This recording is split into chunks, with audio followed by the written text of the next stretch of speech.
Army. আমরা সবাই তো বিটিএস এর উজ্জ্বল ঝাঁকঝমক রূপ দেখেছি, স্টেজে হেসে খেলে তাদের এনজয় করতে দেখেছি, কারণে অকারণে আর্মিদের জন্য হাসতে দেখেছি। বাট আজকে আমরা এই আলোর আড়ালে লুকিয়ে থাকা বিটিএস এর অন্ধকার, কষ্ট, স্ট্রাগলিং, দুঃখ সবকিছুই এক ঝলকে দেখব। সত্যি বলতে আজকের এই ভিডিওটা আমার ধারণা পাল্টে দিয়েছে, আমাকে ইমোশনাল করে দিয়েছে। তো এই ভিডিওটা সকল আর্মিদের জন্য। আজকের এই ভিডিওর মাধ্যমে নতুন কিছু জানতে পারবে। তো চলো দেরি না করে ভিডিওতে যাই। এখানে পারফরমেন্সের আগে মেম্বাররা প্র্যাকটিস করছিল, তখন হঠাৎ ভিয়ের পা মুচকে যায়।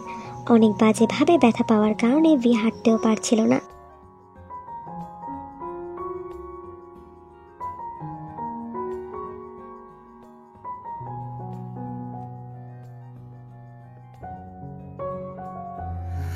এখানে জিন হঠাৎ বলে, আমি সামাজিকভাবে বঞ্চিত।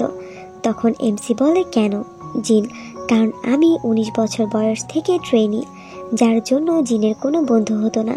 হোস্ট জিজ্ঞাসা করলে জিন বলে, তুমি দেখলে বুঝতে পারবে, আমার মোবাইলে 10 জনেরও কম সেলিব্রিটি বন্ধু আছে। ইউন বলে, কেন? জিন বলে, বেশিরভাগ মানুষ আমাদের সাথে বন্ধুত্ব করতে চায় না, কারণ তারা চাপ অনুভব করে। জিনের বলা কথাগুলো যদি একটু বোঝার চেষ্টা করো, আমাদের জীবনে সবথেকে মূল্যবান হলো বন্ধুত্ব।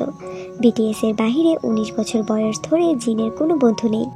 এটা আসলেই হয়তো জিনকে একাকিত্বে রাখে, কারণ বিটিএস মেম্বারদের সাথে তো কাজের সূত্রে বা যেভাবেই একে অপরের তাদের সময় পার হয়, কিন্তু এর বাহিরেও অনেক সময় পাশে থাকার মতো বন্ধু প্রয়োজন হয়। বিটিএস এর সকল ফ্রেন্ডই সেলিব্রিটি, সেদিক থেকে ভাবলে আসলে তারা তাদের সবসময় সময় দিতে পারে না।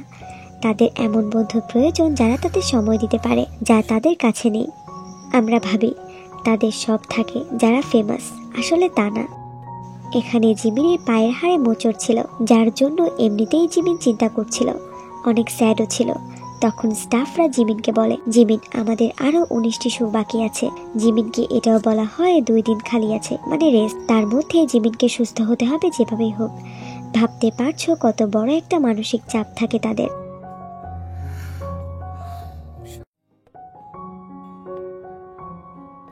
দেখতেই পারছো পারফরমেন্স শেষ হওয়ার পর তারা কতটা ক্লান্ত, যার জন্য অনেক জোরে জোরে তারা শ্বাস নিচ্ছিল।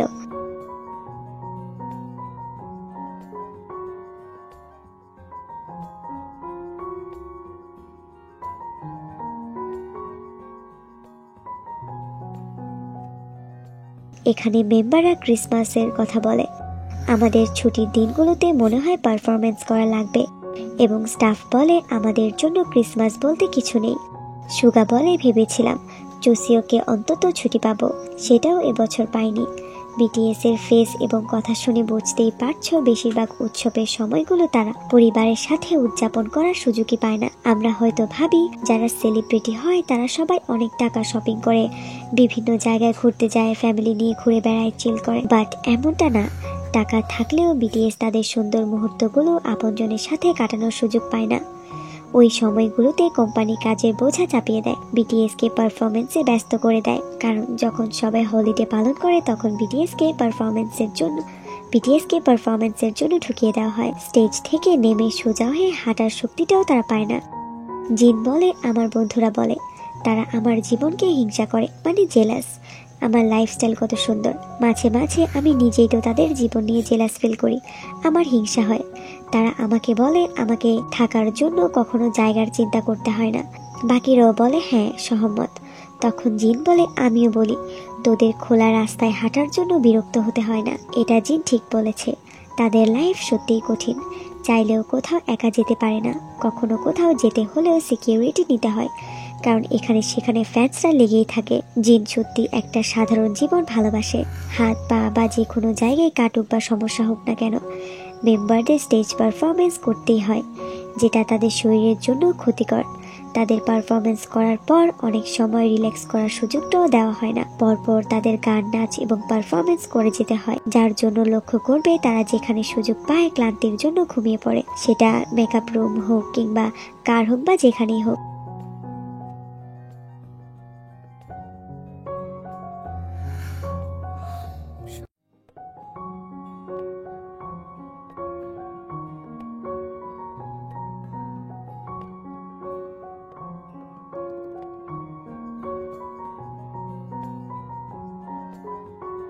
জিমিন জেহব একটু বাহিরে গেছে, সেখানেও দেখে সাংবাদিক পাপারাজিরা।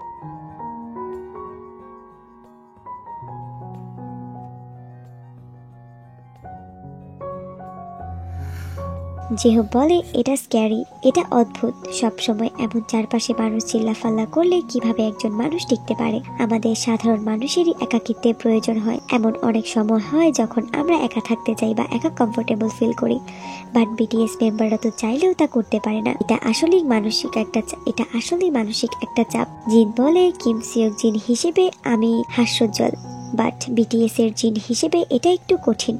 যদি তুমি কিছু পাও, তোমাকে কিছু হারাতেও হয়। এত সমস্যার পরও তারা আর্মিদের সামনে হাসতে ভুলে না। আর্মিদের ভালোবাসা তাদের জন্য অনেক ইম্পর্ট্যান্ট। ঠিক মোবাইলের জন্য যতটা চার্জ, তাদের জন্য আর্মিদের ভালোবাসাটা অনেক ইম্পর্ট্যান্ট। তাদের কাজের কোনো ব্রেক হয় না। 2018-তে বিটিএস একটানা কাজ করছিল। তাদের বিশ্রাম বা ছুটি দেওয়া হচ্ছিল না। তাদের পরিবারের সাথে ঠিকমতো যোগাযোগ হতো না, যার জন্য তারা ভাবছিল এত পরিশ্রমের পরও যদি এবার তারা সফলতা না পায়, তাদের পর্যাপ্ত মূল্যায়ন না পায়, তারা গিভ আপ করবে। এখন বলতে পারো, তাহলে তারা এত পরিশ্রম কেন করে? যদি এত পরিশ্রম তারা না করতো, তাহলে আজ বিটিএস ওয়ার্ল্ডের নাম্বার 1 বয়ব্যান্ড হতো না। আর এটা ঠিক, বিটিএস মেম্বাররা কাজকে অনেক ভালোবাসে। তারা তাদের মন, দিল সবকিছু দিয়ে পরিশ্রম করে যায়। তো আমরাও অবশ্যই তাদের পরিশ্রমকে অলওয়েজ রেসপেক্ট করব এবং তাদের পাশে থাকব। তো আরবিস, ভিডিওটি তোমাদের কাছে কেমন লাগলো অবশ্যই কমেন্টে জানিয়ে যাবা।